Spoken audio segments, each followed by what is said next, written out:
lost girl followed a police dog into the night. And what he led her to shocked everyone. A desperate search turned into an unbelievable discovery that would leave an entire community speechless. In the small town of Maplewood, 8-year-old Lily Thompson's disappearance during a violent storm sparked a frantic search that seemed destined to end in tragedy. But when K-9 Officer Ranger broke from protocol and plunged into the forbidden forest, no one could have predicted the shocking truth hidden beneath the surface.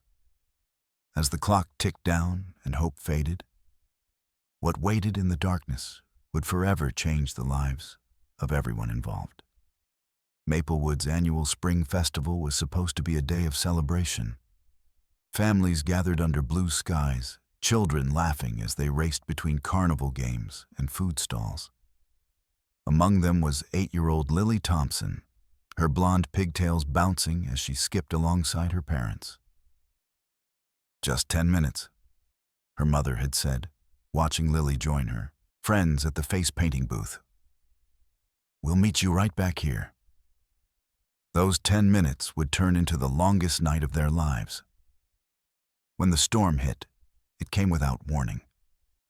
Dark clouds rolled in like an avalanche, winds whipping through the fairgrounds, sending tents and decorations flying. In the chaos of parents grabbing children and running for shelter, no one noticed Lily slip away, following a glimpse of what she thought was her lost puppy disappearing into the woods that bordered the park. By nightfall, over 50 search personnel combed the forest. Flashlights cut through sheets of rain, voices growing hoarse from calling Lily's name. Her mother collapsed twice from exhaustion, her father's eyes hollow with fear as he trudged through mud that sucked at his boots.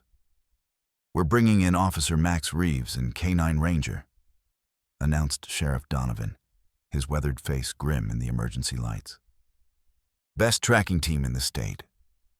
As the German Shepherd emerged from the police vehicle, his alert eyes scanning the tree line, no one could have predicted what was about to unfold. But what no one realized was that Ranger wasn't just any police dog, and what he sensed in those woods would change everything. "We need to stay within the established search grid," Sheriff Donovan insisted, pointing to the map spread across the hood of his cruiser. Rain pelted the plastic covering as lightning illuminated the faces of exhausted searchers. "The creek to the west, the ravine to the north. We've got 50 people working this pattern." Officer Max Reeves nodded, but his attention was on Ranger. The German Shepherd stood rigid, ears forward, eyes fixed on the eastern ridge, a section of dense forest explicitly marked off-limits. "That area's been deemed too dangerous," Donovan continued, noticing Max's gaze.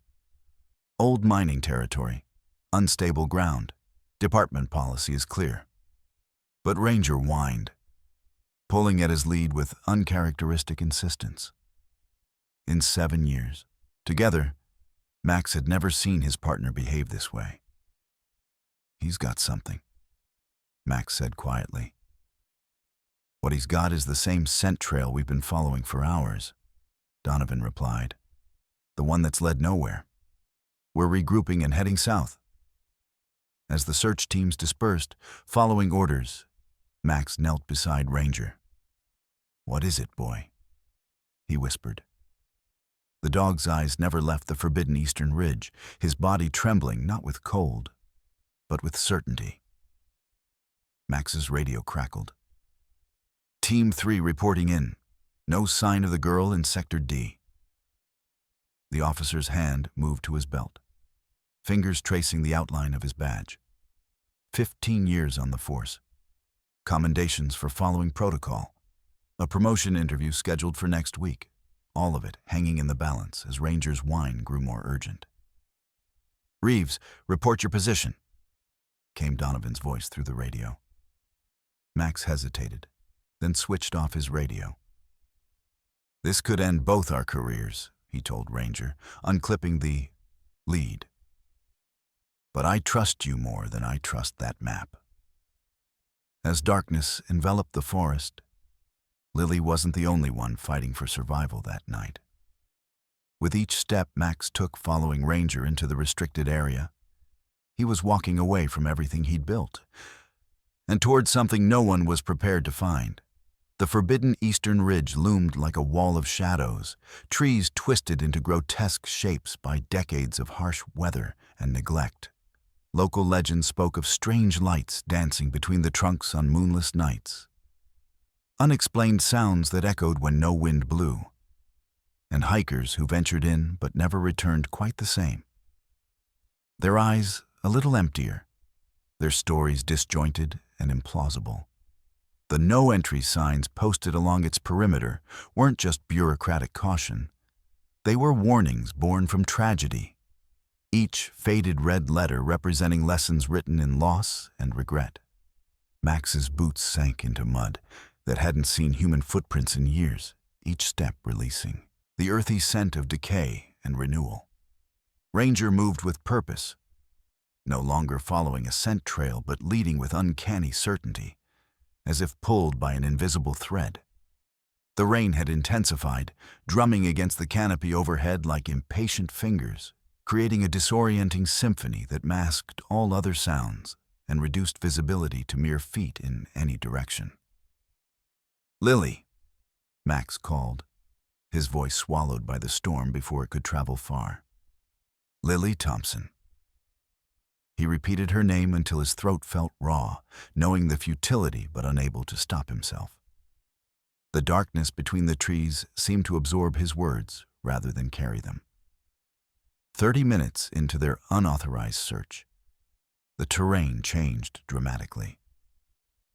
The forest floor dropped away into a steep decline, forcing Max to half slide, half climb down slick embankments that threatened to give way beneath his weight. Ancient fallen trees created natural barricades across their path, their exposed roots reaching out like gnarled fingers trying to grasp anything that passed. Twice Max nearly lost his footing, saved only by his quick reflexes and a lifetime spent in these woods, though never in this forbidden section. "Easy, Ranger," Max cautioned as the dog navigated the treacherous path with nimble precision that made the officer envious. His flashlight beam, growing weaker as the batteries drained, caught something reflective between two fallen logs. A small pink backpack snagged on a branch, its sequined butterfly patch winking in the artificial light. "Lily's," his heart pounding against his ribs like a prisoner demanding release. Max retrieved the backpack, hands trembling not from cold, but from a potent mixture of hope and dread.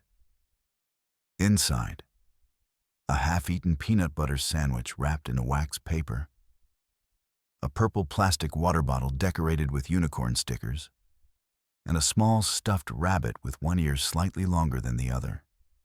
Soaked through but unmistakably well-loved. A child's treasures, Lily's treasures. "We're on the right track," he whispered to Ranger, who was already pushing forward, tail straight, body language communicating an urgency that transcended their usual working relationship. This wasn't just duty for Ranger anymore. Something else drove the shepherd forward.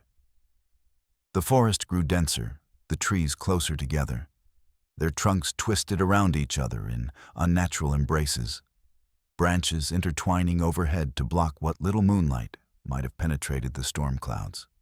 The air felt different here, heavier, charged with something Max couldn't identify, but that raised the hair on his arms, despite the protective layers of his uniform.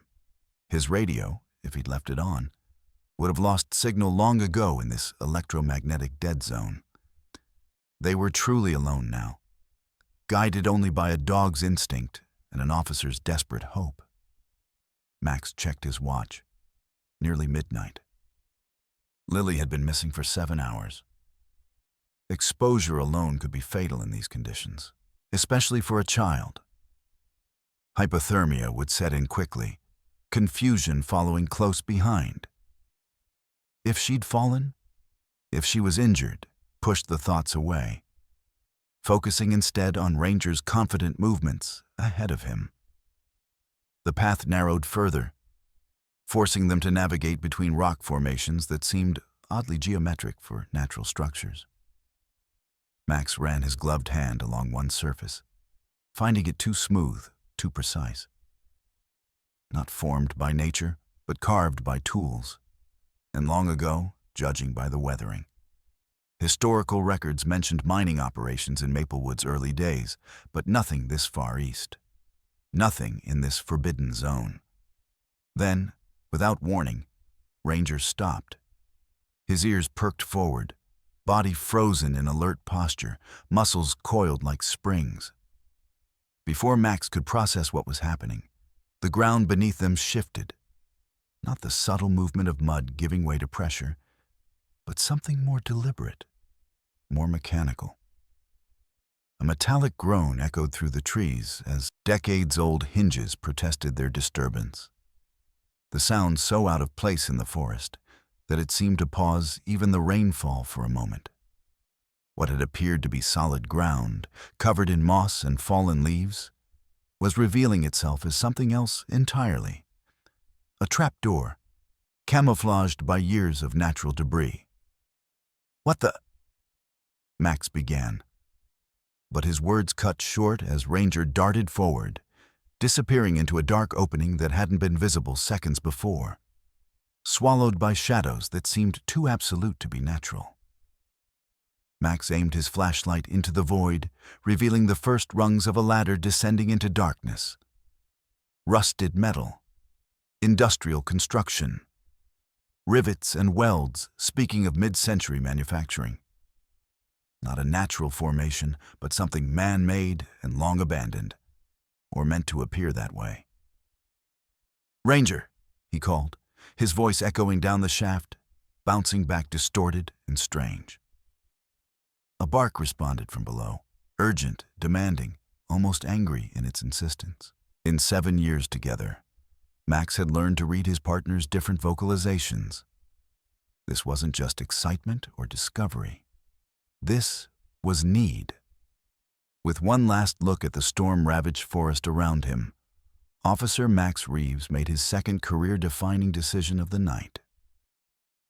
He secured Lily's backpack to his own, checked his sidearm out of habit rather than expectation of use, holstered his flashlight, and tested the first rung with his weight. It held, though it creaked ominously. The air rising from below carried an odd scent. Not the mustiness he expected from an underground space, but something sharper, almost antiseptic. "I'm coming," he called down to Ranger. Then began his descent into the earth, each rung taking him further from the world he understood and closer to whatever secret had been buried beneath Maplewood's forbidden forest. The ladder descended for what felt like an eternity, though Max's watch told him it was barely 3 minutes. 30 feet, 40, deeper than any mine shaft should be in this region, according to what he knew of local geology.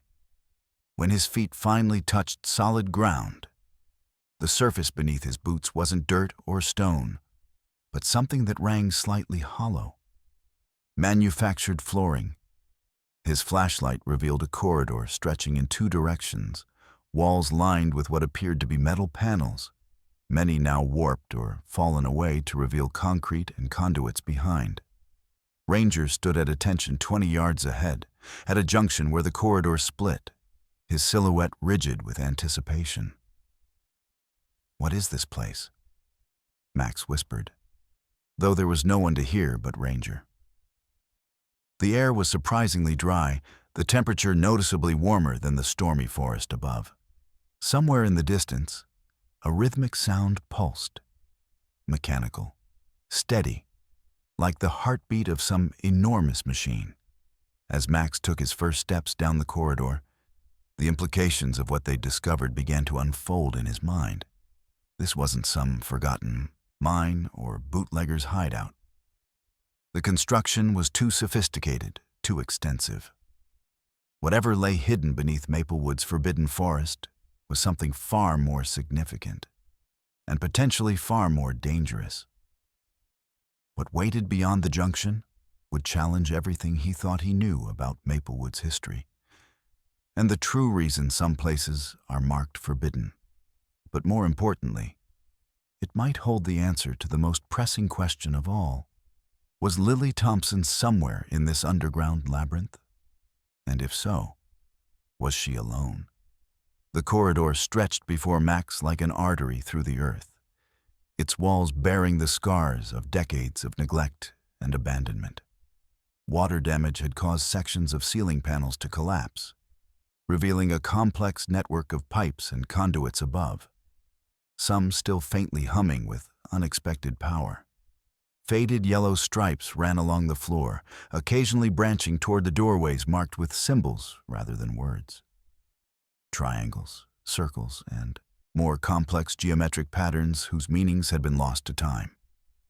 The air carried a metallic tang that coated the back of his throat, mingled with the musty scent of long undisturbed spaces. "Ranger, stay close," Max commanded. Though the dog seemed to understand the gravity of their situation without the verbal reminder. The shepherd moved with heightened awareness, his normally confident stride now measured and cautious, ears constantly swiveling to catch sounds beyond human perception.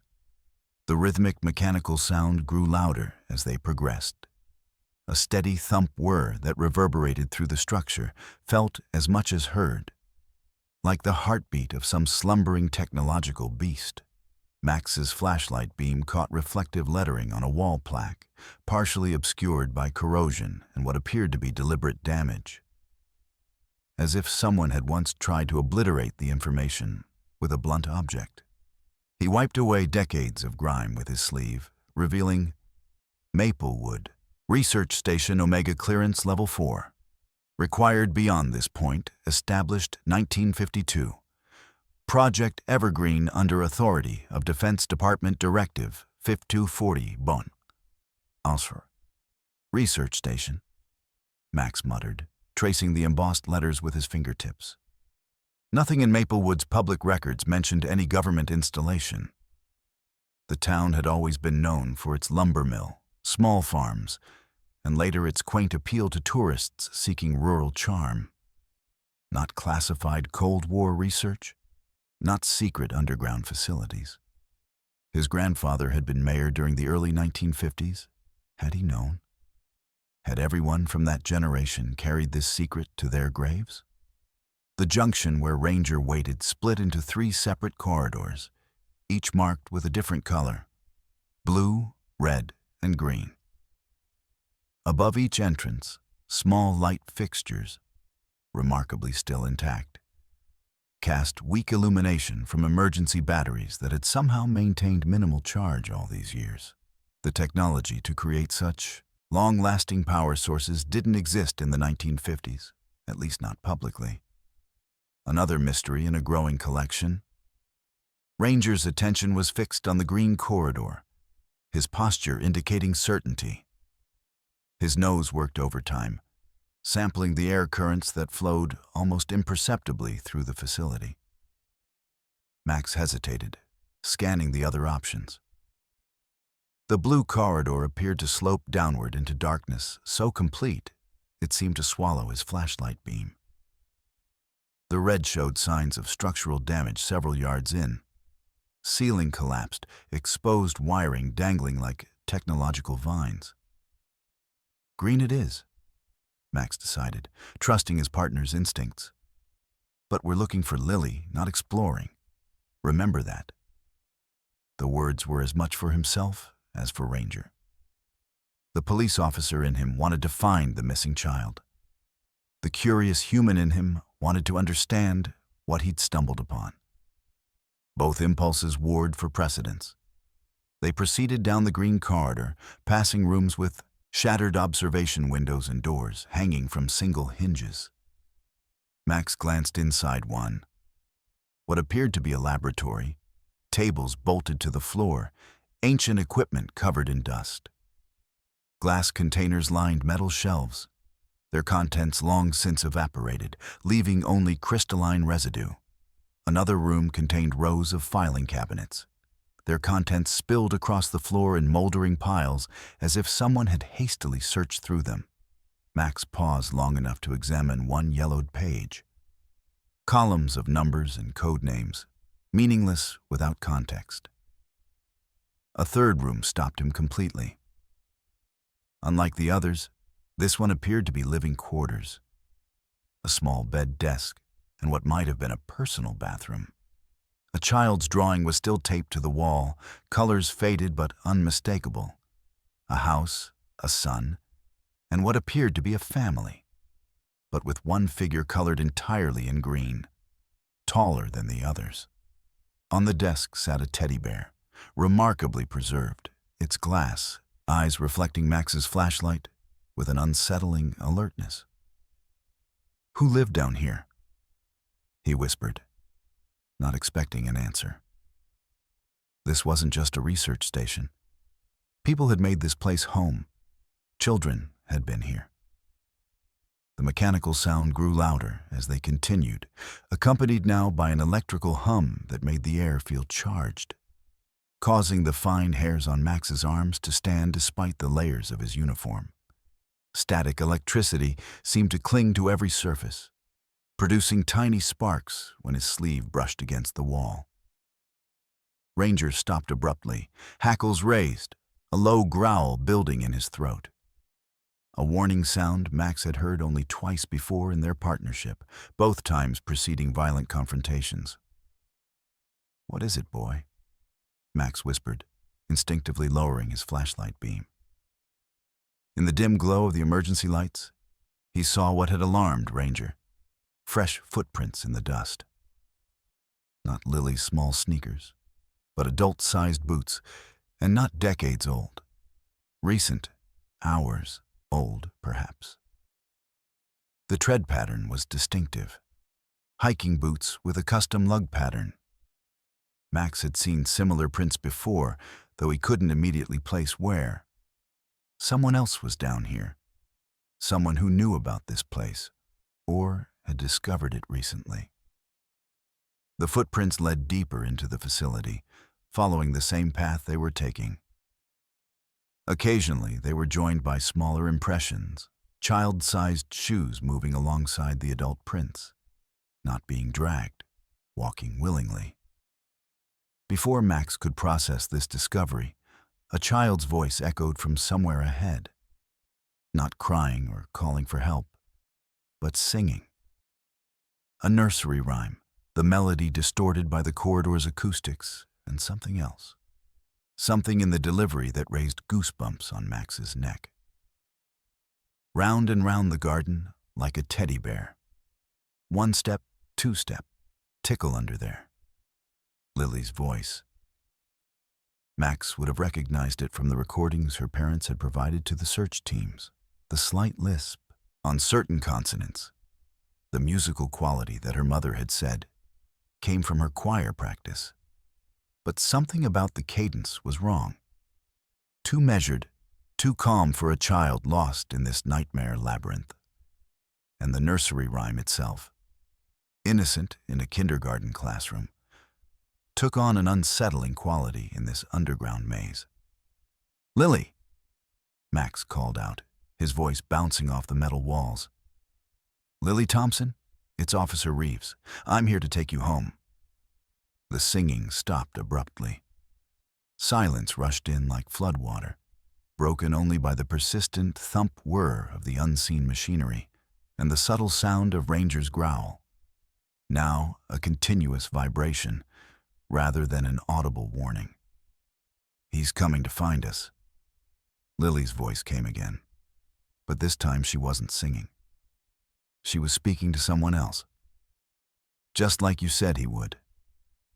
A deeper voice responded, too quiet for Max to make out the words, but distinctly adult and male. Calm, measured, almost soothing in its tone.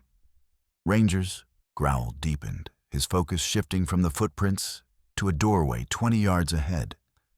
Larger than the others they'd passed, its frame illuminated by a pulsing green light from within. Unlike the other doors, which were standard width. This one was double-sized, reinforced with what appeared to be steel bracing, suggesting whatever lay beyond was of greater importance than the peripheral rooms they'd passed. Above it, a sign read, "Central Processing, Authorized Personnel Only." As they approached, Max noticed the door was ajar, its security lock disabled by a modern electronic device attached to the control panel. Definitely not original to the facility. A small tablet computer with cables running to the ancient security system, bridging technological generations with jury-rigged but effective precision.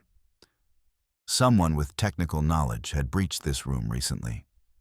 Someone who understood both the old systems and modern workarounds. With his free hand, Max unholstered his sidearm, the familiar weight providing little comfort against the unknown factors multiplying with each step. "Lily, are you in there? It's safe to come out. Your parents are worried sick." No response came, but the mechanical sounds intensified.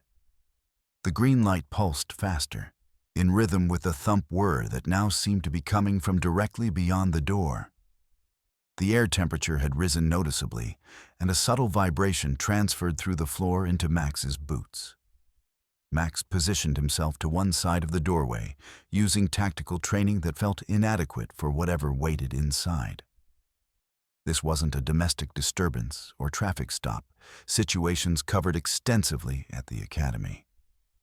This was something entirely outside his experience, outside anyone's experience. "Maplewood Police," he announced, voice firm despite his racing heart. "Identify yourself." When no answer came, he exchanged a look with Ranger, took a deep breath, and pushed the door open with his foot, leading with his flashlight in his left hand and service weapon in his right. Standard procedure for entering an unknown space with potential threats. What lay beyond defied everything Max thought he knew about his hometown, about reality itself. The central chamber was vast, circular, its ceiling rising at least 30 feet above a floor dominated by concentric rings of what appeared to be computer equipment, some vintage 1950s with vacuum tubes and analog dials. Others, clearly modern additions, spliced into the original systems with cables and adapters. The integration was messy but functional, creating a technological hybrid that shouldn't have worked, but clearly did. In the center stood a column of green-tinted glass or some similar transparent material, extending from floor to ceiling. Within it, suspended in a luminous fluid, was a shape, organic yet geometric, pulsing with the same rhythm as the machinery surrounding it.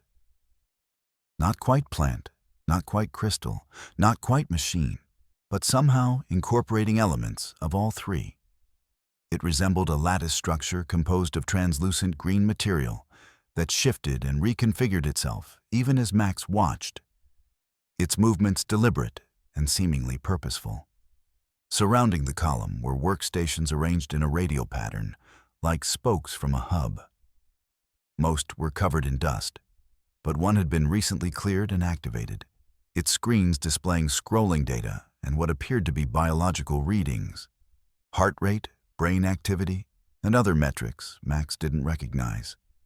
But it was the figure standing at the control panel that froze Max in place. A tall man in a dark coat, his back to the door, hands moving across the equipment with practiced familiarity. The confidence in his movements suggested intimate knowledge of systems that should have been incomprehensible to anyone from the modern era. And beside him, holding his hand as casually as if they were crossing a street together, stood Lily Thompson, unharmed, dry, and staring up at the glass column with an expression of wonder rather than fear. Her blonde hair, which should have been matted from the storm, appeared clean and neatly combed. Her pink sweater, which should have been soaked and muddy, looked freshly laundered. Most disturbing of all was her posture. Relaxed, comfortable, as if standing in an underground Cold War facility next to an impossible object was the most natural thing in the world. "Lily?" Max called, his voice barely audible over the machinery. Both figures turned. The man's face registered surprise, then resignation, as if he'd been expecting an interruption but had hoped for more time. Lily's expression didn't change at all. Her eyes reflecting the green light, pupils dilated far more than the dim conditions warranted, giving her a slightly vacant look that contrasted with the intelligence still evident in her gaze. "Officer Reeves," the man said, his voice oddly familiar, cultured with a hint of an accent Max couldn't place. "I was wondering when someone would find the entrance, though I didn't expect it to be you." As the man turned fully toward him, Max lowered his flashlight to see his face clearly, and the final piece of the impossible puzzle clicked into place. "Dr. Harmon?" Max recognized the town's reclusive physician, a man who had lived in Maplewood for only 5 years, but had somehow integrated himself into the community with remarkable ease. The doctor who had delivered Mrs. Mayer's twins last year, the doctor who volunteered at the school for annual checkups, the doctor who had examined Max's own broken arm just 8 months ago after a pursuit went wrong. "What are you doing here? What is this place?" Dr. Harmon smiled thinly, his hand still holding Lily's. He was in his 50s, silver-haired, with the trim build of someone who maintained his health meticulously. His usual professional attire had been replaced by what appeared to be a specialized work outfit, dark, practical clothing with multiple pockets containing tools and instruments. "This, Officer Reeves, is Maplewood's true foundation. The reason your quaint little town exists at all." He gestured toward the column with his free hand. "And now that you've found it, we have much to discuss about what really happened during that storm 50 years ago, and what's about to happen now that the cycle has begun again." Ranger's growl intensified as the shape within the glass column seemed to respond to the tension in the room. Its pulsing quickening, the green light brightening until it cast everyone in its sickly glow. The dog's training warred with his instincts. Stay beside his handler versus confront the perceived threat. For now, training won, but Max could feel Ranger's muscles tensed for action.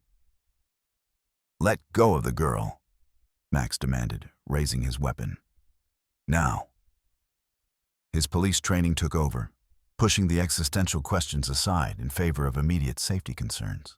Whatever was happening, Lily needed to be removed from this situation. "I'm afraid I can't do that," Dr. Harmon replied calmly, not intimidated by the firearm. "Lily isn't just a lost child, Officer Reeves. She's the first to hear its call in 70 years. The first to understand what lies beneath our town." He looked down at the girl with something approaching reverence. "Do you know how rare that kind of receptivity is? 1 in millions. We've been monitoring the children in this region for decades, waiting for someone like her." "Monitoring the children?" Max's grip tightened on his weapon. "What are you talking about?" Dr. Harmon sighed, as if disappointed by Max's lack of understanding. Project Evergreen wasn't just about containing what was found here in 1952. It was about studying its effects, its attempts to communicate. The annual school physicals, the water quality tests, the special vitamins distributed through the clinic, all ways to watch for signs of connection. Max's mind raced through implications. The town's unusually low cancer rates despite the old lumber mill's chemical use. The consistently high test scores from the small rural school. The fact that Maplewood had produced 3 nationally recognized scientists and a renowned composer from a population of just under 5,000. "You've been experimenting on us," Max said, the realization landing like a physical blow. "On our children." Observing, Dr. Harmon corrected. Mostly, occasional course corrections when necessary. Small adjustments to maximize potential outcomes. He stroked Lily's hair with disturbing familiarity. But Lily is different. She didn't need adjustments. She heard it calling during the storm, didn't you, sweetheart? As if on cue, Lily turned her gaze from the column to Max, her voice clear despite the mechanical noise surrounding them. It's been waiting for so long, Officer Max. It just wants to come home. Her voice carried an adult's understanding wrapped in a child's cadence, creating a cognitive dissonance that made Max's skin crawl. It showed me everything. How it fell from the stars, how the first people found it, how they built this place to keep it secret. The entity in the column shifted again, extending a tendril-like projection toward the glass, separating it from the room. Where the projection touched the barrier, the glass seemed to ripple, as if struggling to maintain its solid state. "What is that thing?" Max asked, unable to look away from the hypnotic movements. Dr. Harmon's expression softened, becoming almost paternal. "That thing, as you call it, is the most important scientific discovery of the 20th century. A silicon-based life form with carbon integration capabilities. A bridge between organic and inorganic existence." His voice took on a reverential quality. "It's been trying to communicate for decades. But the original research team was too afraid to listen. They contained it, studied it from a distance, extracted technological innovations from passive observation." He gestured to the room around them. Fiber optics, advanced computing architecture, certain pharmaceutical compounds, all reverse-engineered from studying its cellular structure and behavior. But they never gave it what it needed most. "Which is?"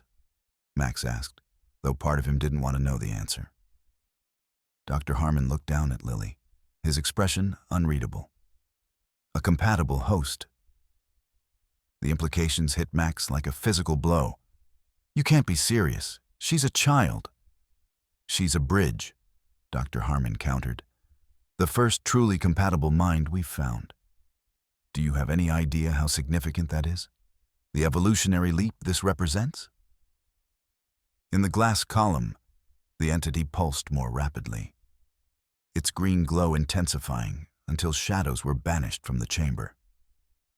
The mechanical sounds reached a crescendo, systems responding to some unseen command or threshold being reached.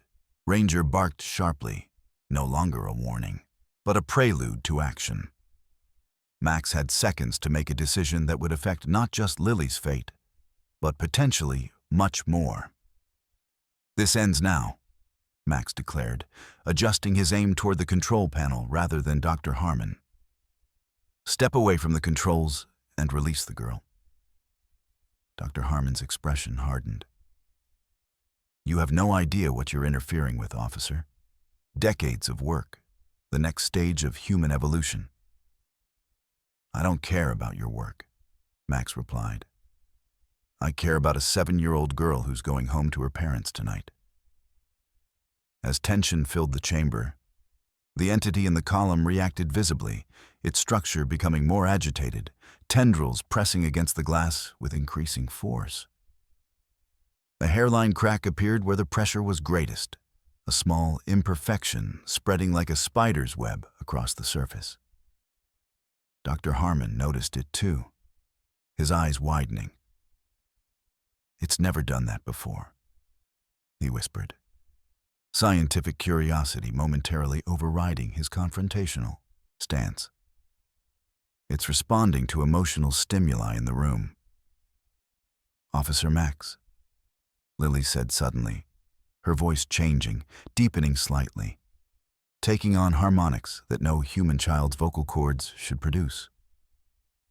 "It doesn't want to hurt anyone. It just wants to understand. It's been alone for so long." The crack in the glass expanded, branching outward. A drop of the green fluid seeped through, falling to the floor where it sizzled briefly before being absorbed into the material. "Lily, come here," Max called, extending his free hand while keeping his weapon trained on the control panel. "Whatever you're feeling or hearing isn't real. It's affecting your mind somehow." "You're wrong," she replied, her eyes now reflecting the green light so completely that her irises were no longer visible. "It's more real than anything.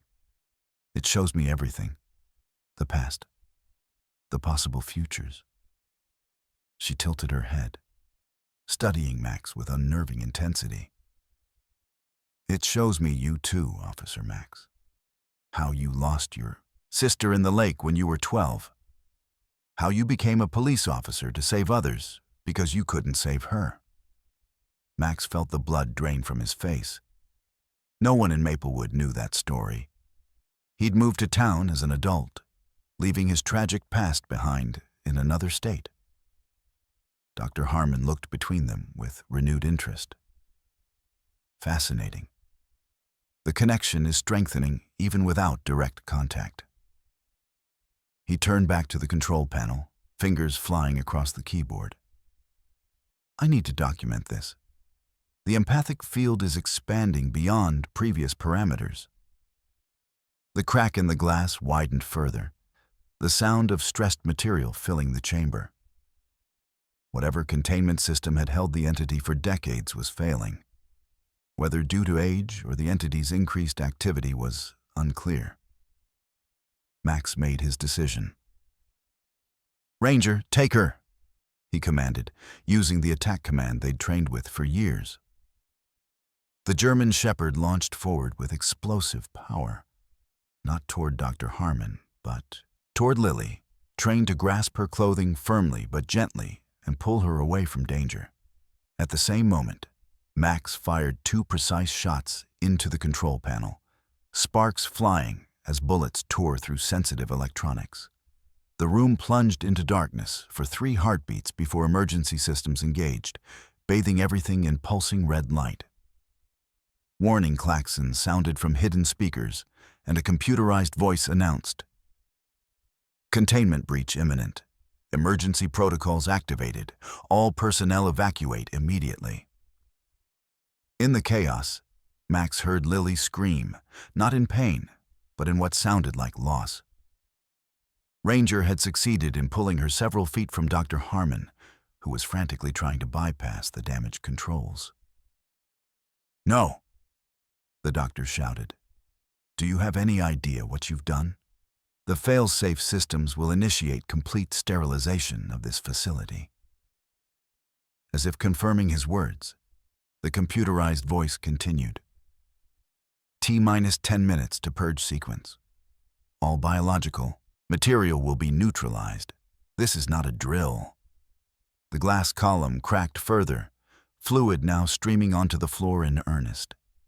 The entity inside pulsed erratically, its structure contracting and expanding as if in distress. Max rushed forward, grabbing Lily from where Ranger had pulled her. The child struggled in his arms with surprising strength. "Let me go," she cried, her voice fluctuating between her normal childish tone and the deeper, harmonically complex version. "It needs me. It's afraid." "We need to leave now," Max insisted, looking toward Dr. Harmon. "That includes you, Doctor. Whatever's happening, it's not worth dying for." Dr. Harmon stood transfixed, watching the entity with a mixture of scientific fascination and something deeper, almost religious in its intensity. "You don't understand.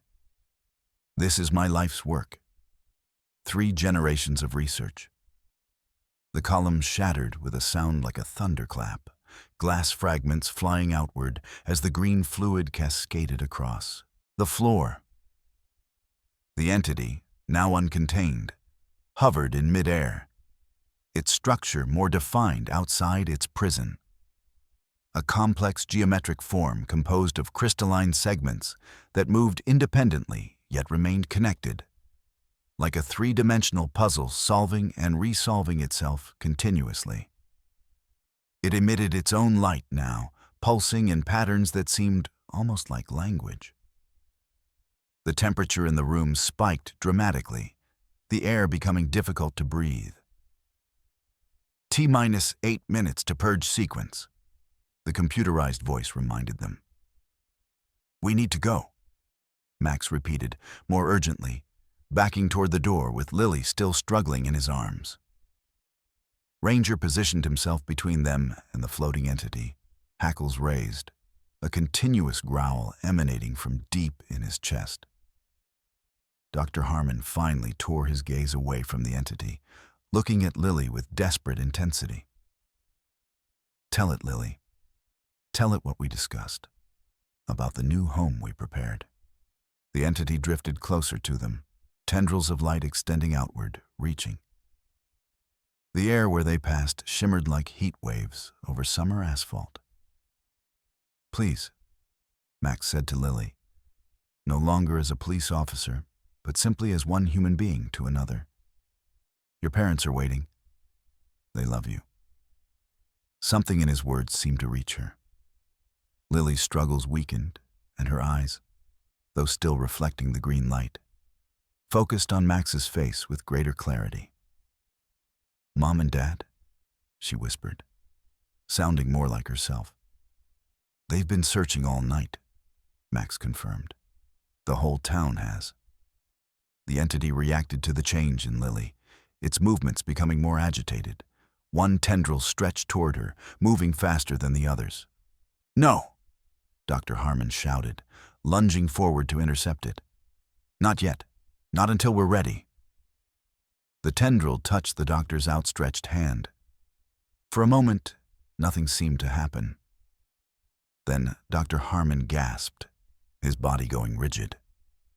The green light traveled up his arm like liquid fire, spreading through his veins, visible beneath his skin. His eyes widened, then began to glow with the same unearthly light. "I see," he whispered, voice filled with wonder and terror in equal measure. "I understand now. It's not what we thought at all. It's not—" His words cut off as his body convulsed. The entity withdrew its tendril, but the damage was done. Dr. Harmon collapsed to his knees, the green light now pulsing beneath his skin in rhythm with the entity's own fluctuations. T-minus 6 minutes to purge sequence. Max didn't wait to see what would happen next. With Lily secured in his arms and Ranger at his side, he ran from the chamber back the way they had come. Behind them, the entity's light cast their fleeing shadows in sharp relief against the corridor walls, stretching and distorting with each pulse. Lily had stopped struggling, instead clinging to Max with the desperation of a child who had wandered too far into darkness and finally found her way back. Her eyes were gradually returning to normal, the green glow receding. "It's so sad," she murmured against his shoulder as they ran. "It just wanted to go home." "Where is home?" Max couldn't help asking, even as they raced against the countdown. Lily pointed upward, not toward the facility entrance, but beyond it. "The stars," she whispered. "It fell so long ago. Before people, before dinosaurs even. It's been trying to rebuild itself, to signal its family." The implications were too vast for Max to process while running for their lives. He focused instead on remembering the route back to the entrance, making the correct turns at each junction, Ranger leading the way, with unerring accuracy. Behind them, the facility systems continued the emotionless countdown to destruction. What kind of purge awaited? Max didn't want to know. Nuclear? Chemical? Something worse developed from the entity's own biology? As they approached the ladder that would lead them back to the forest, a sound echoed through the corridors. Not mechanical, not human, but something else entirely. A harmonic resonance that vibrated through metal and bone alike, carrying information beyond words. Lily stiffened in Max's arms, her head turning back toward the sound. "It's saying goodbye," she translated, tears streaming down her face. "It's saying thank you for listening, even if it was too late." Max paused at the base of the ladder, looking back down the corridor illuminated by pulsing red emergency lights. "Dr. Harmon." "He's with it now," Lily said with the simple certainty of a child stating an obvious fact. "He finally got what he wanted. T-3 minutes to purge sequence." Max set Lily on the first rung of the ladder. "Climb," he instructed, "as fast as you can. Ranger and I are right behind you." As they ascended toward the surface, leaving the impossible discovery behind, Max couldn't shake the feeling that Maplewood would never be the same. That he would never be the same. Some secrets, once unearthed, changed everything. The storm still raged above, but compared to what they'd witnessed below, it seemed trivial, ordinary. As they emerged into the rain-soaked forest, the ground beneath them trembled slightly, a prelude to whatever cleansing protocol was about to be enacted in the depths. Max lifted Lily into his arms again and ran, Ranger leading the way, putting as much distance as possible between them and the hidden entrance. The little girl's face was pressed against his shoulder, her tears mingling with the rain. "Will it hurt?" she asked, voice small against the storm. Max didn't pretend to misunderstand. "I don't know," he admitted. "But you helped it. You heard it when no one else could." Lily nodded, a child bearing knowledge no child should have to carry. "It showed me things, Officer Max. About what's coming. About what's out there." She pointed to the sky, momentarily visible through a break in the clouds. "They're coming to find it. It's family. They think we took it." Before Max could respond, a deep rumble shook the forest floor. Trees swayed as if in a strong wind, though the air was still. Behind them, the hidden entrance collapsed in on itself, earth and rock filling the shaft in a controlled implosion that left no trace of the passage that had existed moments before. Whatever had been down there, the entity, the facility, Dr. Harmon, was now sealed away. But for how long, and at what cost? As they made their way back toward the search grid where Sheriff Donovan and the others would be waiting, Max realized that finding Lily had answered one question, but opened dozens more. The true history of Maplewood, the nature of the entity, the extent of the government's involvement. And most pressing of all, what had Lily meant about they coming to find it? The storm was passing, dawn breaking on the horizon, but Max Reeves couldn't shake the feeling that a different kind of darkness was just beginning to gather, one that had been set in motion 70 years ago, when something fell from the stars into a quiet forest that would one day become a town called Maplewood. Lily's weight in his arms reminded him of his immediate responsibility. Return her safely to her parents, explain her absence with some plausible story that wouldn't shatter their world or draw unwanted attention to what lay beneath their town. The rest would have to wait. But as they crested a ridge and saw flashlights in the distance, the search teams still looking despite the storm, Max made a silent promise to himself. He would find answers. He would understand what he had seen. And somehow, he would prepare for whatever was coming.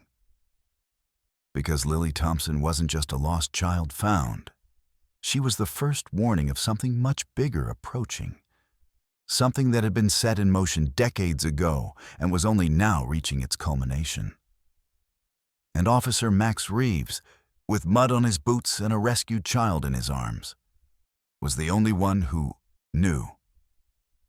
Dawn broke over Maplewood with deceptive tranquility. The storm had passed, leaving behind a cleansed landscape glistening with raindrops that caught the early morning light like scattered diamonds. Birds resumed their chorus as if nothing extraordinary had occurred during the night. Nature's rhythm undisturbed by the revelations beneath the earth. Max stood on the porch of the Thompson residence, watching through the window as Lily was embraced by her parents. Their sobs of relief had given way to quieter joy. The family huddled together on their living room couch as if afraid to let go. The official story, that Lily had sought shelter in an old park maintenance shed during the storm and fallen asleep, had been accepted without question. People believed what they needed to believe, especially when the truth was too fantastic to comprehend. Sheriff Donovan clapped a hand on Max's shoulder, startling him from his thoughts. "Hell of a job, Reeves. Don't think I've seen a better piece of police work since I pinned on this badge." The older man's weathered face creased with genuine admiration. "Your instincts about checking the Eastern Ridge paid off." Max nodded, accepting the praise while the weight of what he couldn't share pressed against his chest like a stone. "Just lucky, I guess." "Luck, hell. That was good police work." Donovan glanced at Ranger, who sat alertly at Max's side. "Both of you deserve commendations for this one." Through the window, Max caught Lily's eye. The little girl had been watching him, even as her mother stroked her hair and her father kept a protective arm around her shoulders. Something passed between them, an understanding, a shared secret. She gave a barely perceptible nod, confirming their unspoken agreement. What happened beneath the forest would remain between them, at least for now.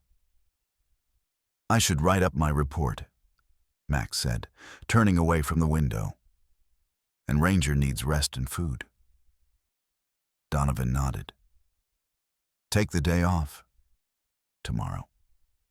You've earned it." As Max walked toward his patrol car, he felt the weight of the small object in his pocket. A crystalline fragment he'd found embedded in his uniform after their escape. A piece of the entity that had somehow attached itself during their encounter. It pulsed with faint warmth against his leg, a reminder that what he'd experienced wasn't a hallucination or dream. The drive home passed in a blur. Maplewood's familiar streets now seeming like a facade, a quaint mask covering something ancient and unknowable. He passed Dr. Harmon's clinic, its closed sign hanging in the window. How long before people noticed the doctor's absence? What story would emerge to explain it? At his small house on the edge of town, Max went through the motions of normalcy.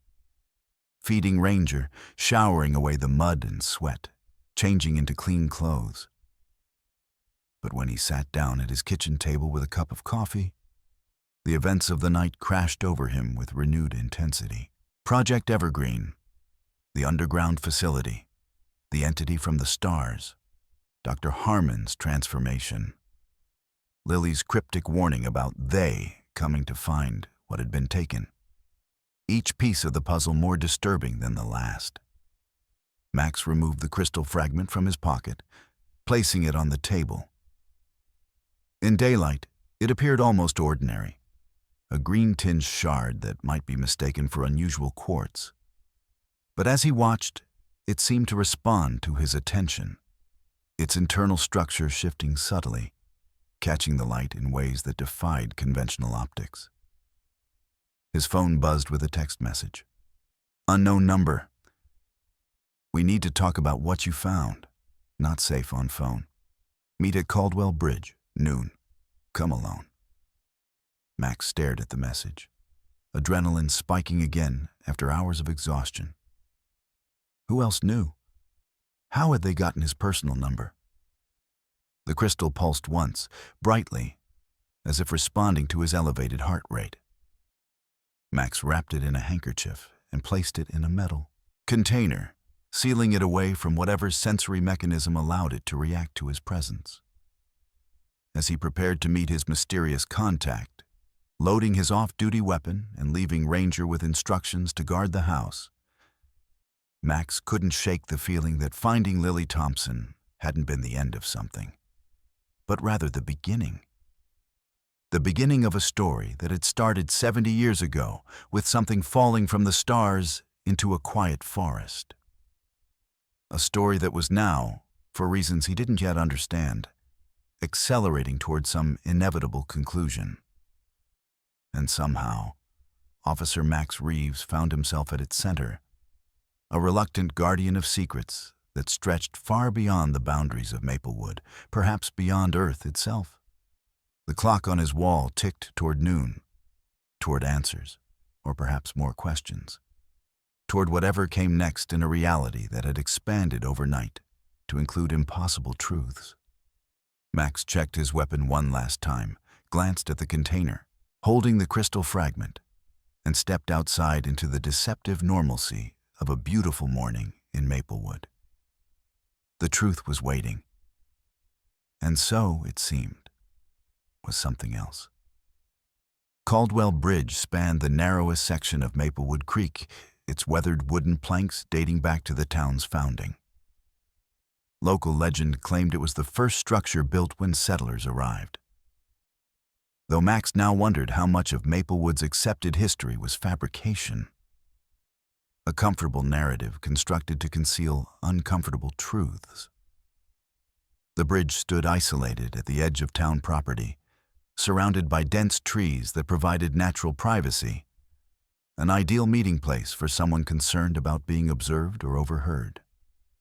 The morning air carried the scent of damp earth and pine, the aftermath of the storm that had ravaged the area just hours earlier. Birds called from the forest canopy, their songs creating a deceptively peaceful backdrop to what Max suspected would be anything but a peaceful encounter. He checked his watch, 11:40 a.m. 20 minutes early, exactly as his training dictated. Max parked his personal vehicle, a weathered blue Jeep Cherokee with too many miles and too many memories. A quarter-mile away on a service road rarely used except by the occasional park ranger, he approached on foot through the woods, moving quietly along a game trail that paralleled the main path. Old habits from his tactical training took over: establish sight lines, identify potential cover, prepare exit routes. The weight of his off-duty weapon pressed reassuringly against his ribs, though he harbored no illusions about its effectiveness if this meeting turned out to be an ambush by whatever organization had managed an underground research facility for 7 decades. He positioned himself beneath the bridge, where the creek bed had dried to cracked mud in the summer heat, offering a clear view of both approaches while remaining hidden. Water still trickled through the center channel, a thin stream that would swell again with the next rainfall. Max settled against one of the stone supports, ignoring the discomfort of pebbles beneath him, and waited. The events of the past 12 hours replayed in his mind with haunting clarity. The underground facility with its impossible technology. The entity suspended in its green fluid. Dr. Harmon's transformation. Lily's cryptic warnings. Sleep had eluded him during the brief hours between returning home and preparing for this meeting, his mind too full of questions that defied conventional answers. At precisely noon, footsteps sounded on the planks above. Deliberate, unhurried. The steady pace of someone who wasn't concerned about being followed or ambushed. A predator's confidence rather than prey's caution. "Officer Reeves," a woman's voice called. "I know you're down there. We don't have time for games." Max remained still, evaluating. The voice was unfamiliar, mid-range, authoritative, with the clipped precision of someone accustomed to giving orders and having them obeyed without question. Military background, perhaps, or high-level government. "I'm alone, as requested," she continued. "And I have information about Project Evergreen you're going to want to hear." The mention of the project name decided him. Max emerged from beneath the bridge, hand resting near his concealed weapon, and climbed the embankment to the road. The loose soil shifted under his boots, small cascades of dirt and pebbles marking his ascent. He maintained awareness of his surroundings, scanning the tree line for any sign of backup personnel or surveillance equipment. The bridge offered limited tactical advantages, too exposed from multiple angles, but at least provided clear sight lines in both directions. The woman waiting on the bridge defied his expectations. He'd anticipated someone older, perhaps a contemporary of Dr. Harmon with the weathered look of a career intelligence officer. Instead, she appeared to be in her mid-30s, dressed in hiking attire that would blend seamlessly with Maplewood's tourist population: khaki pants, moisture-wicking shirt, lightweight jacket with too many pockets to be purely functional. Her dark hair was pulled back in a practical ponytail, and she wore no makeup or jewelry. Nothing about her appearance was memorable. Which, Max suspected, was precisely the point.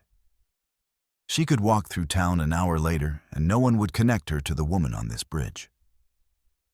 Catherine Hayes, she introduced herself, offering no handshake, maintaining a calculated distance. Though, that's not important. What matters is that I represent people who have been monitoring the situation in Maplewood for decades. What situation would that be?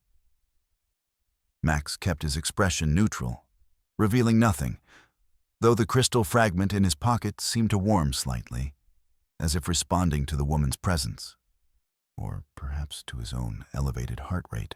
Hayes smiled thinly, the expression never reaching her eyes. Let's not waste time with denials, Officer Reeves. You entered Facility Omega last night. You encountered the asset. You interfered with Dr. Harmon's work, triggering emergency containment protocols that destroyed 70 years of research. Max's hand tensed near his weapon. How do you know this? The facility may have been old, but its security systems were regularly updated. She held up a smartphone displaying grainy footage of Max and Ranger in the underground corridor, time-stamped from the previous night. The angle suggested a camera mounted near the ceiling. Until the final minutes, everything was transmitted to a secure server. We've been watching the situation unfold in real time. The implications sent a chill through Max, despite the morning warmth. They had seen everything. His discovery of the facility, his confrontation with Dr. Harmon, his escape with Lily. They knew exactly what he had witnessed. Who are you? FBI? Military? Intelligence? Hayes pocketed her phone with practiced efficiency. I represent the Convergence Initiative. We're a private organization that has operated alongside government projects like Evergreen since the beginning, providing continuity when administrations change and budgets get cut.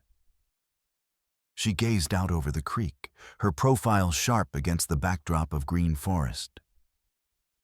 When something exists that can't be acknowledged officially, someone still needs to watch it, to manage it, to ensure it doesn't become a liability. A private organization, Max repeated skeptically. With access to government black sites and classified research? The lines between public and private have always been blurrier than civics classes would have you believe, Officer Reeves. Hayes turned back to him, her expression unreadable. Especially when dealing with matters of national security that span generations. Elected officials come and go. Bureaucracies expand and contract. But some projects require consistency that traditional government structures can't provide. And what exactly were you watching? Max pressed. What was that thing in the containment chamber? Officially, a silicon-based extraterrestrial biological entity discovered in 1952. Her clinical description stripped away the wonder and terror of what Max had witnessed, reducing it to terminology that might appear in a classified report. Unofficially, something that has been influencing human development since it arrived, in ways we're only beginning to understand. Max processed this, connecting it with what he'd seen and what Lily had said. The entity was trying to communicate, to call for help. Hayes nodded, a flicker of genuine interest crossing her features. For 70 years, Dr. Harmon was the first scientist assigned to the project who believed meaningful communication was possible. Previous researchers were too afraid of contamination, physical or ideological. They studied it like a specimen under glass, extracting what technological insights they could, without engaging with its apparent attempts at contact. And Harmon changed that approach? He advocated for direct communication attempts for years before receiving authorization. Too many of his predecessors viewed the entity as a resource to be mined, rather than an intelligence to be understood. Hayes leaned against the bridge railing, the wood creaking slightly beneath her weight. Harmon theorized that the entity's unusual molecular structure wasn't just biological, it was communicative, a living transmission system. That's why he was interested in Lily, Max realized. She could hear it somehow. Precisely. After decades of scanning the local population for compatible neural patterns, Lily Thompson registered as the first potential receiver. Her brainwave activity during routine school medical screenings showed unusual patterns, specifically in frequencies that matched certain emanations from the entity. Max felt a surge of protective anger. You were scanning children's brains without consent? During school physicals? Hayes waved away his concern with a dismissive gesture. Basic EEG readings have been part of Maplewood's standard pediatric care since the 1960s. The parents signed the forms. They just didn't understand what they were signing. And the experiments on the town? On all the residents? Max couldn't keep the edge from his voice as the full implications became clear. The vitamins Harmon mentioned? Observation, primarily. Maplewood was established as a controlled environment to monitor long-term exposure effects. She spoke as if discussing a weather pattern rather than generations of unwitting human subjects. The results have been remarkable. Higher cognitive function, increased intuitive problem-solving, accelerated healing in some subjects, all beneficial. Without consent, Max pointed out. You turned an entire town into lab rats. Hayes shrugged, unmoved by his moral objection. The alternative was to destroy the entity when it was discovered. Some advocated for that. Others recognized its potential value. The compromise was containment and controlled study, with my town as the petri dish. Max thought of all the Maplewood traditions that suddenly made more sense. The annual water quality testing that went beyond EPA requirements, the comprehensive medical screenings offered free at the clinic, the unusual emphasis on cognitive development in the school curriculum. Your town exists because of the entity, Hayes corrected him. The original settlement was abandoned after a series of unexplained incidents in the early 1950s. The current incarnation of Maplewood was purpose-built around the research facility, populated initially with military families and researchers under deep cover. Over time, as security protocols evolved, civilians were gradually introduced to create a more natural social ecosystem.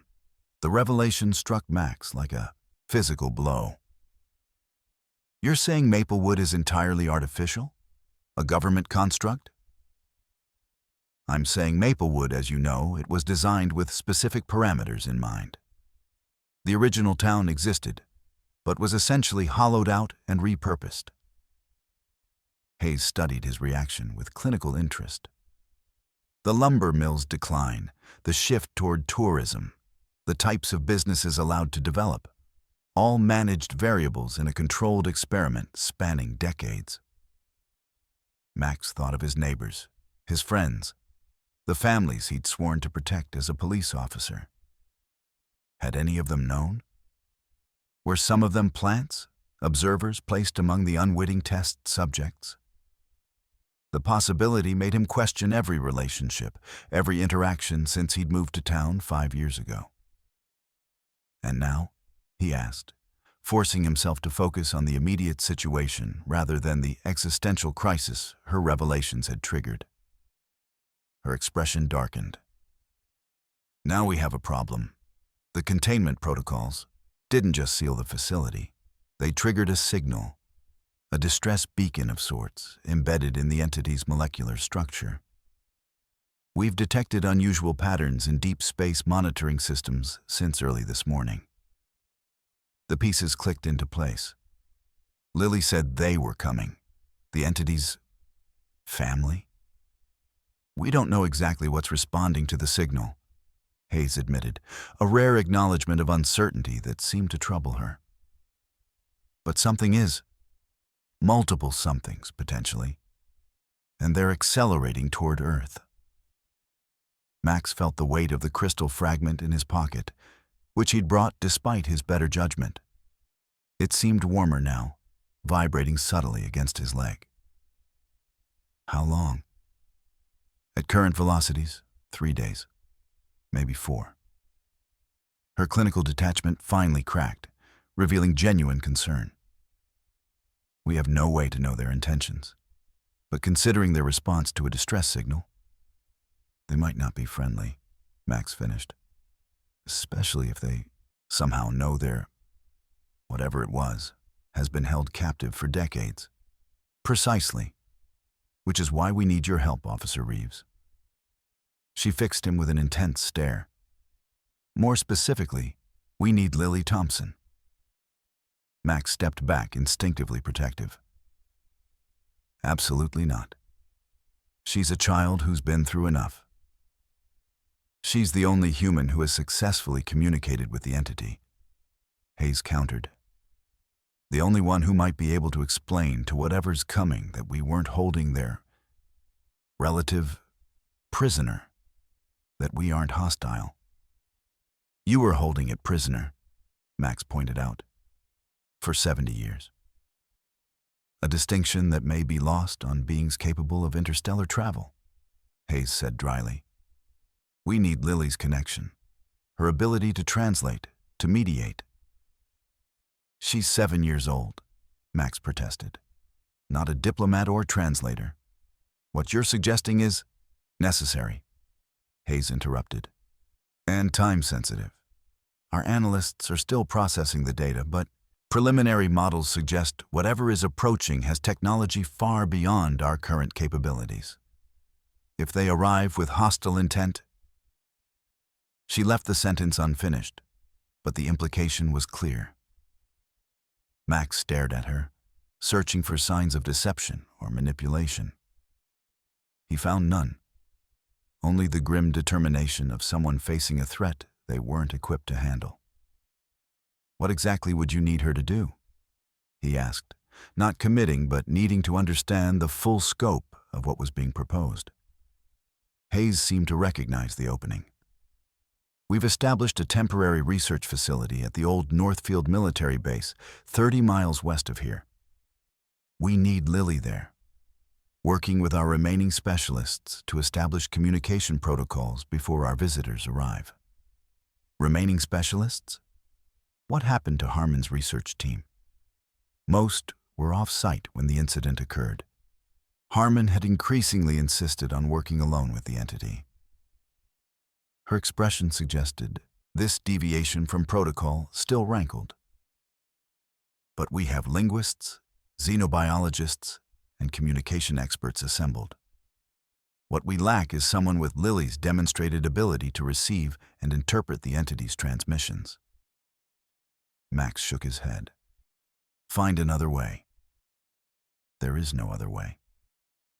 Hayes's voice hardened. "Not in the time frame we have. I'm trying to be reasonable here, Officer Reeves. My colleagues advocated for simply taking the girl. I convinced them to approach you first, given your connection to her. The threat hung in the air between them." Max measured the distance to his weapon, calculating odds he didn't like. even if he could neutralize Hayes, an assumption he wasn't confident in making given her bearing and apparent training. There would be others. An organization capable of maintaining a secret research facility for 7 decades wouldn't rely on a single operative for something this critical. If anything happens to Lily or her family, he said quietly, I'll make sure everything I know about Project Evergreen becomes very public. Hayes smiled, but it didn't reach her eyes. A predictable response. Let me be clear. We don't want to harm Lily. We need her cooperation, her unique abilities, and we believe she'll be more effective with someone she trusts nearby. She extended a business card. Think about what's at stake here. Not just Maplewood, not just one child, everything. Max took the card reluctantly. It contained only a phone number, no name or organization. The paper was high quality, the printing precise. Small details that spoke of resources and attention to presentation, even in something as mundane as a contact card. You have until tomorrow to decide, Hayes said, turning to leave. After that, other measures will be implemented. And Officer Reeves? She paused, looking back. That fragment you took from the facility? It's still connected to the whole. Still transmitting. I'd be careful what I think about while carrying it.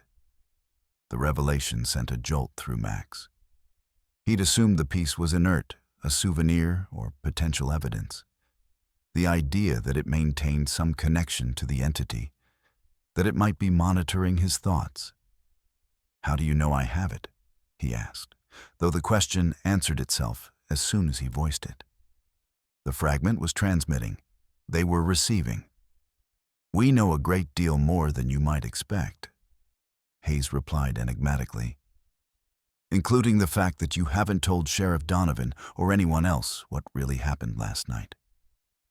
A wise decision, though not made for the right reasons. What are the right reasons? National security. Global security, potentially.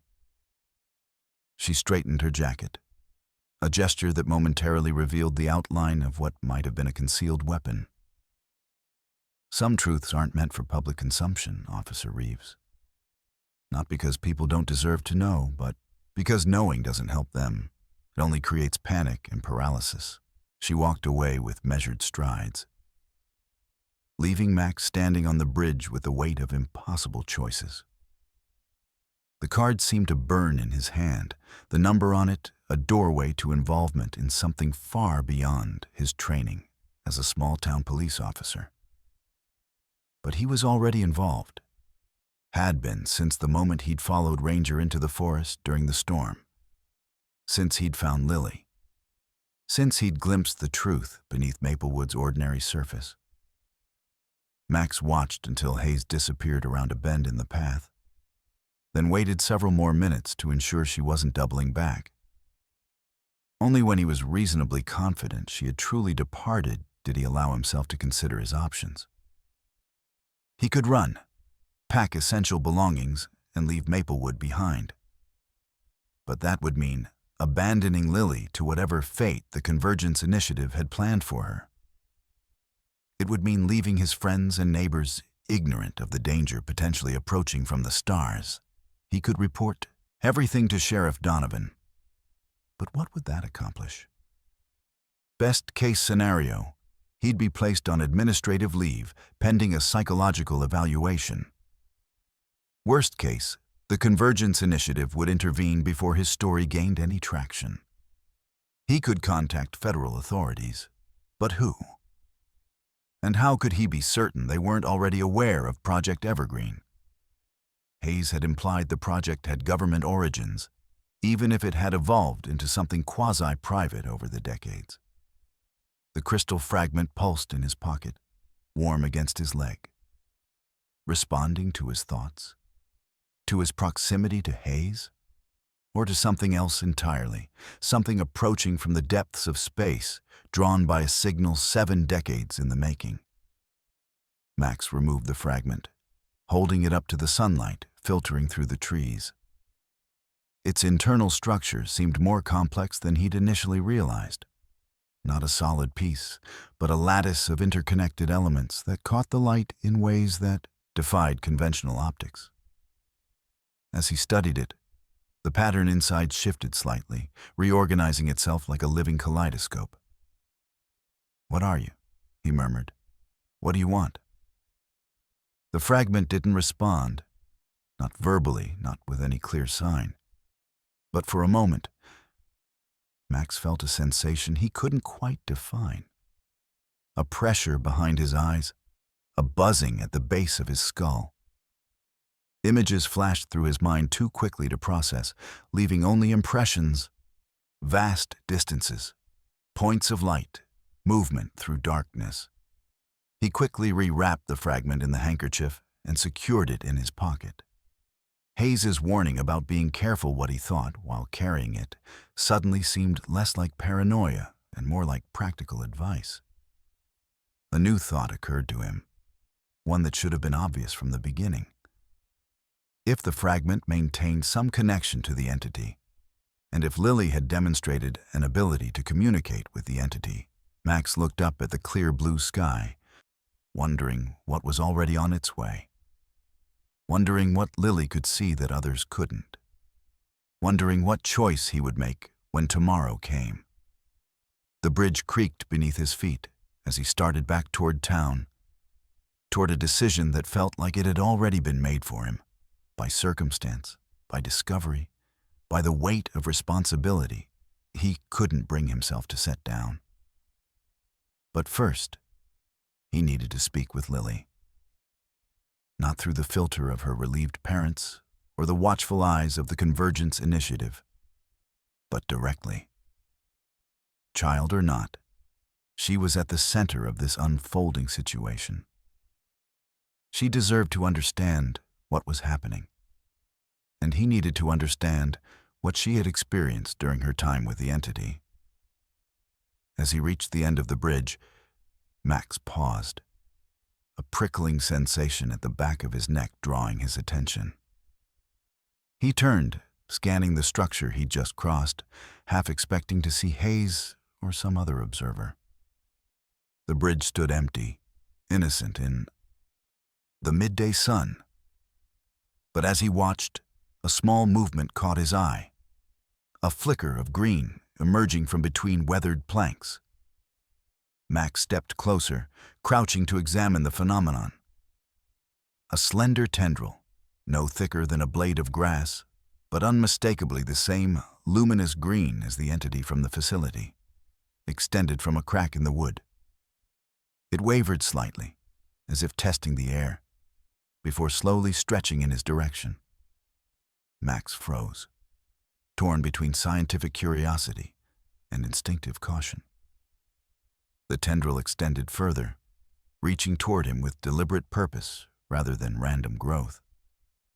When it had extended about 6 inches from the wood, it paused, hovering in the air between them. "What do you want?" Max whispered, echoing his earlier question to the fragment. The tendril pulsed once, brightening momentarily, then withdrew with surprising speed, disappearing back into the crack as if it had never existed.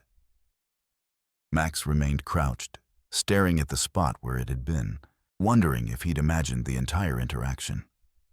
The fragment in his pocket warmed again, a gentle pulse that seemed to answer his unspoken question. Not imagination. Something real. Something spreading. Max stood slowly, a new understanding dawning. The containment breach hadn't just released a signal to space. It had released something into Maplewood itself. The entity, or some part of it, had escaped the facility's destruction. It was here, growing, spreading through the environment.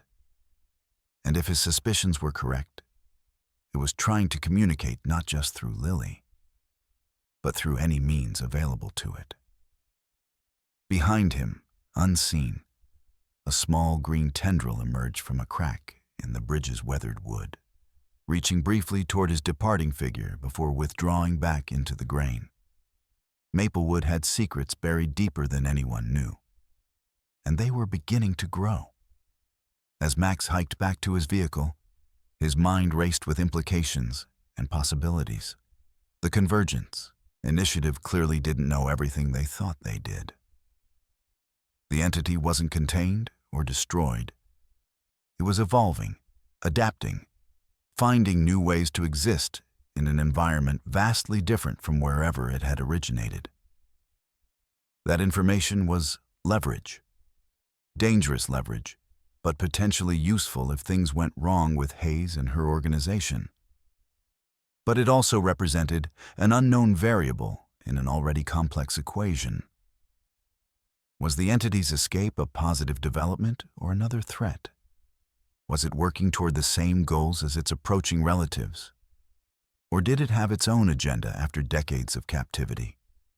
Max reached his Jeep and sat behind the wheel without starting the engine, trying to organize his thoughts into something resembling a plan. He needed to speak with Lily. He needed to learn more about the entity's current state and capabilities. He needed to prepare for whatever was coming from space. And he had less than 3 days to do it all. The crystal fragment pulsed in his pocket, a steady rhythm like a heartbeat. Not threatening, not demanding, but present, waiting. Like the entity it had come from, it seemed to be exercising patience developed over a time span Max could barely comprehend. He started the engine and began the drive back to Maplewood. A town he now understood was built on secrets and experiments. His home, a place worth protecting regardless of its origins. The road wound through forest that suddenly seemed less familiar. Every shadow between trees potentially hiding tendrils of green light. Every rustle of leaves possibly concealing something not of this world.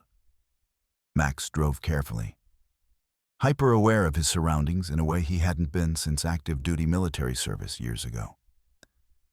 Whatever came next, whether communication or confrontation, Max Reeves had positioned himself at the fulcrum of forces beyond human experience. And like it or not, his decisions in the coming days would ripple outward in ways no one could fully predict. The weight of that responsibility settled over him like a physical presence as Maplewood came into view ahead, peaceful and oblivious in the afternoon sun.